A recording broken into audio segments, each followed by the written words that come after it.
Bonjour, bonjour les fans, bonjour les passionnés, bonjour aux amoureux du lapin. Bienvenue encore sur la chaîne de développement de la cuniculture. Après avoir visionné cette vidéo, n'oubliez pas de vous abonner. En fait, si on est là, c'est parce que ces derniers jours, j'ai eu beaucoup de retours.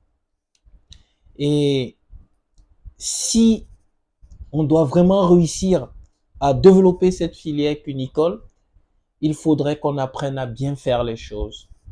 Il faudrait qu'on apprenne à être rigoureux et qu'on respecte les principes des choses. Là, je m'en vais parler en fait des reproducteurs. Je m'en vais parler des premières importations que nous avons fait sur notre pays, particulièrement sur la Côte d'Ivoire. Vous savez, j'ai vu plein d'annonces des gens qui m'ont contacté inbox pour pouvoir poser des questions et tout. Et je les répétais au niveau de ma conférence à Abidjan et dans mes vidéos. Vous savez, la pyramide génétique, c'est un cône comme ça qui descend. D'accord? Au sommet, vous avez les centres de sélection génétique où vous avez les AGP. Vous avez des souches pures qui sont développées, qui sont croisées entre eux pour pouvoir fixer des caractères. Après les centres de sélection génétique, où il n'y a aucune entreprise africaine qui peut se positionner là-bas, c'est vraiment les plus grands groupes cunicoles qui y sont, notamment IFAM et puis les NRAE. Après les centres de sélection génétique, vous avez les centres de multiplication génétique. Et au niveau des centres de multiplication génétique, vous avez les AGP qui donnent naissance aux GP. Donc, au niveau des centres de multiplication génétique, on ne peut avoir que des GP. C'est ceux-là qui ont la possibilité de vendre des reproducteurs. Après les centres de multiplication génétique, vous avez les élevages spécialisés, les élevages naisseurs, qui sont là pour la diffusion. Et vous avez tout en bas la chair. Au niveau des élevages spécialisés, vous avez les PS. Et c'est vraiment ce que nous, on livre sur le continent africain depuis peu. Mais comme on le sait, et j'en ai discuté encore tout à l'heure avec la direction, l'Afrique ne doit pas dépendre de l'Europe. Et notre but, en fait, c'est de pouvoir créer un centre de multiplication génétique dans chaque pays. Oui, on a cette possibilité aujourd'hui, grâce à Ibidon Famille, qui est allé négocier pour pouvoir avoir cette exclusivité pour le continent africain. Mais là n'est pas le problème.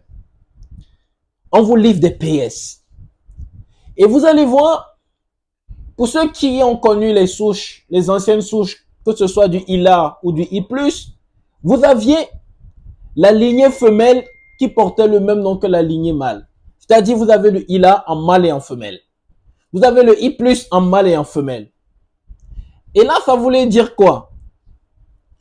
Lorsque vous respectez chaque type d'animal a un niveau de coefficient génétique qui lui est attribué.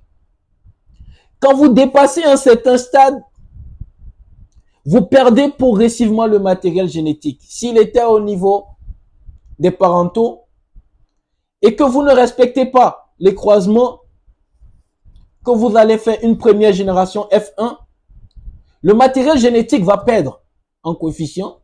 Quand vous allez en F2, il va perdre en coefficient.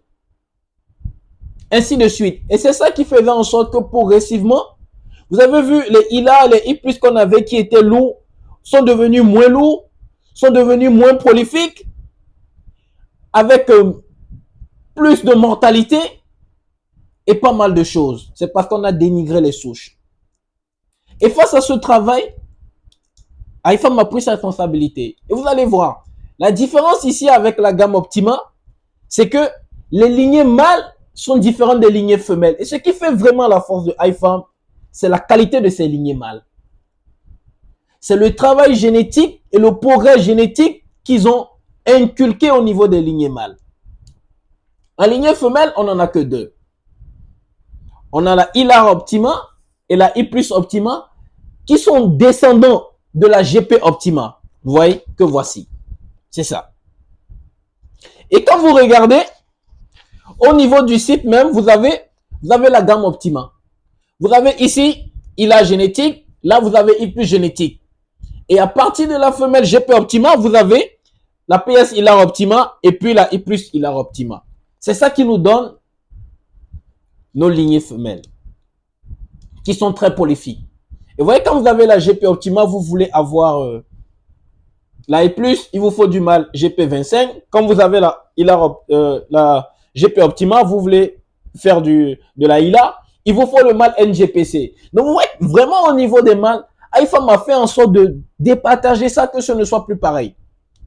Mais où est-ce que je vais? J'ai dit à la conférence la dernière fois, ne vendez pas les mâles issus de vos croisements comme des PS119 ou des PS40. Parce que ce ne sont pas des PS40, ce ne sont pas des PS119. Si vous voulez vendre un PS119 à quelqu'un, il faudrait que vous ayez un mâle PS119 et une femelle PS119, ce que vous n'avez pas. Si vous voulez vendre à quelqu'un du PS40, il faudrait que vous ayez une femelle PS40 et un mâle PS40, chose que vous n'avez pas. Tout ce que vous avez, c'est un PS119, une femelle Hilar Optima ou I plus Optima, ou un PS40 avec une femelle Hilar Optima ou I plus Optima. Donc ça veut dire que la descendance qui est là n'est pas du PS40 ou du PS119. Le gène responsable de l'amélioration génétique au niveau du mâle PS40 ou PS119, il est dominant. Mais sur la descendance, il est récessif. Et si le progrès génétique a fait les choses ainsi, c'était pour qu'on puisse respecter et qu'on puisse apprendre à bien faire les choses. Qu'on puisse respecter le travail génétique, qu'on puisse respecter le schéma génétique et qu'on puisse apprendre à bien faire les choses. D'accord? Et la preuve même, si vous prenez un descendant issu du croisement PS119, Hilar Optima ou I plus Optima, sur la descendance, ça vous donne du 100% coloré. Mais si vous prenez un des mâles de la descendance là, que vous remettez sur du Hilar, vous allez voir que vous n'aurez plus du 100% coloré. Mais pour ceux qui ont la gamme Optima, ce que je les conseillais, ceux qui avaient deux mâles, vous avez un mâle A avec des femelles A, un mâle B avec des femelles B. Dans la F1, vous pouvez prendre les femelles, garder les femelles, tuer les mâles, garder les femelles. Et sur ces femelles-là, pour maintenir le matériel génétique, vous allez mettre dessus, sur ces femelles, les mâles importés PS40 ou PS119. Sur la F1. Et vous pourriez faire pareil même sur la F2. Et vous verrez que vous allez maintenir les performances. Donc, tous ces gens qui vous disent l'apéro PS40, PS119, ce ne sont pas des apéros PS40, PS119.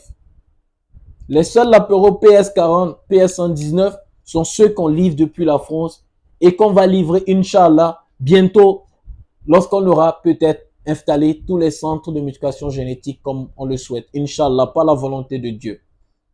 Donc, j'aimerais qu'on respecte ce schéma génétique. Faudrait pas qu'on retombe encore dans les travers parce que à la base, tous ceux qui sont venus vers moi pour acheter des lapins, je leur ai dit, c'est des lapins de chair. Ce sont des lignées conçues pour un travail de chair. Et pour un travail de chair, voilà ce que vous voulez faire. Si vous voulez maintenant produire des reproducteurs, là, il ne vous faut pas.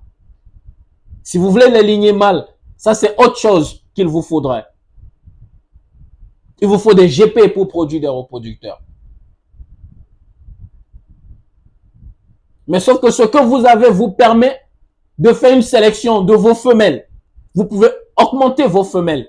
Mais toutes les femelles qui vont naître chez vous, tout en évitant la consanguinité, vous pouvez importer des mâles pour les grimper. Mais les mâles qui seront nés chez vous ne vous apporteront pas le progrès génétique que les mâles importés vous donneront. Donc, avis à tous ceux qui ont pris des Lapero en pensant qu'ils ont des Lapero PS40, PS119. Je vous le dis sincèrement, ça me fait mal de vous le dire, mais ce n'est pas du PS40, ce n'est pas du PS119. D'accord? Ce sont plus des animaux qui n'auront plus le caractère, le gène dominant, mais qui auront plutôt le gène récessif. Donc j'espère qu'on s'est compris et je vous dis à très bientôt pour des vidéos bien plus intéressantes encore. Allez, ciao, ciao, à la prochaine.